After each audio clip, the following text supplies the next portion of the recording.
മർക്കോസിൻ്റെ സുവിശേഷം 12-ാം അധ്യായം അവസാന ഭാഗത്ത് വിധവയുടെ കാണിക്ക നമുക്ക് കാണാൻ പറ്റും. ഇങ്ങനൊരു കുറിപ്പ് അവിടെ കാണാം. വിധവയാകട്ടെ തനിക്കുള്ളതെല്ലാം വിറ്റ് കർത്താവിന് സമർപ്പിച്ചു. ഉപജീവനത്തിനുള്ള വക പോലും. നാളെ എങ്ങനെ ജീവിക്കുമെന്നത് നമ്മുടെ ജീവിതത്തിലെ ക്വസ്റ്റ്യനാണ്, ഒരു ചോദ്യമാണ്. നാളത്തെ കാര്യത്തെക്കുറിച്ച് നമ്മൾ ആകുലരാണ്.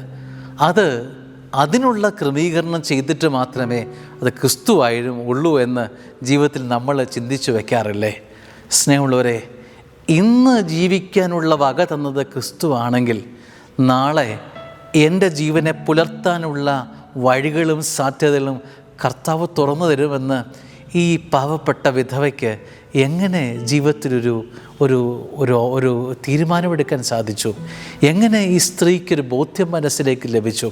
സ്നേഹമുള്ളവരെ, ധനവാന്മാർ അവർ സമൃദ്ധിയിൽ നിന്ന് സംഭാവന ചെയ്തിട്ടു. ഇവളാകട്ടെ അവളുടെ ദാരിദ്ര്യത്തിൽ നിന്നും. സ്നേഹമുള്ളവരെ, ഈ ദാരിദ്ര്യവും ദൈവം എനിക്ക് തന്നതാണെന്ന് വിശ്വസിക്കാനുള്ള ഒത്തിരി വലിയ മനസ്സും ഒരു വലിയ ധൈര്യവും ഈ വിധവയ്ക്കുണ്ടായിരുന്നു. ദാരിദ്ര്യമായിക്കൊള്ളട്ടെ, ജീവിതത്തിൻ്റെ ഏത് അവസ്ഥകളായിക്കൊള്ളട്ടെ, അത് ക്രിസ്തു എനിക്ക് സമ്മാനിക്കുന്നതാണെന്ന് ഈ അമ്മ പഠിച്ചിരുന്നു. ഈ വിധവ ഇന്നൊരു പാഠപുസ്തകമാണ്.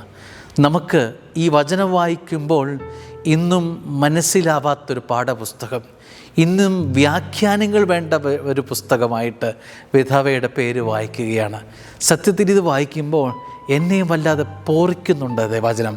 എന്നെ വല്ലാതെ ഉരസിപ്പോകുന്ന പോലെ, എന്നെ വല്ലാതെ നോവിപ്പിക്കുന്ന പോലെ ഒരു തോന്നൽ. സ്നേഹമുള്ളവരെ, നമ്മളൊക്കെ ക്രിസ്തുവിന് കൊടുക്കുന്നത് എല്ലാം മിച്ചം വെച്ചിട്ട് ബാക്കിയുള്ളതല്ലേ, ഭിക്ഷ പോലെ.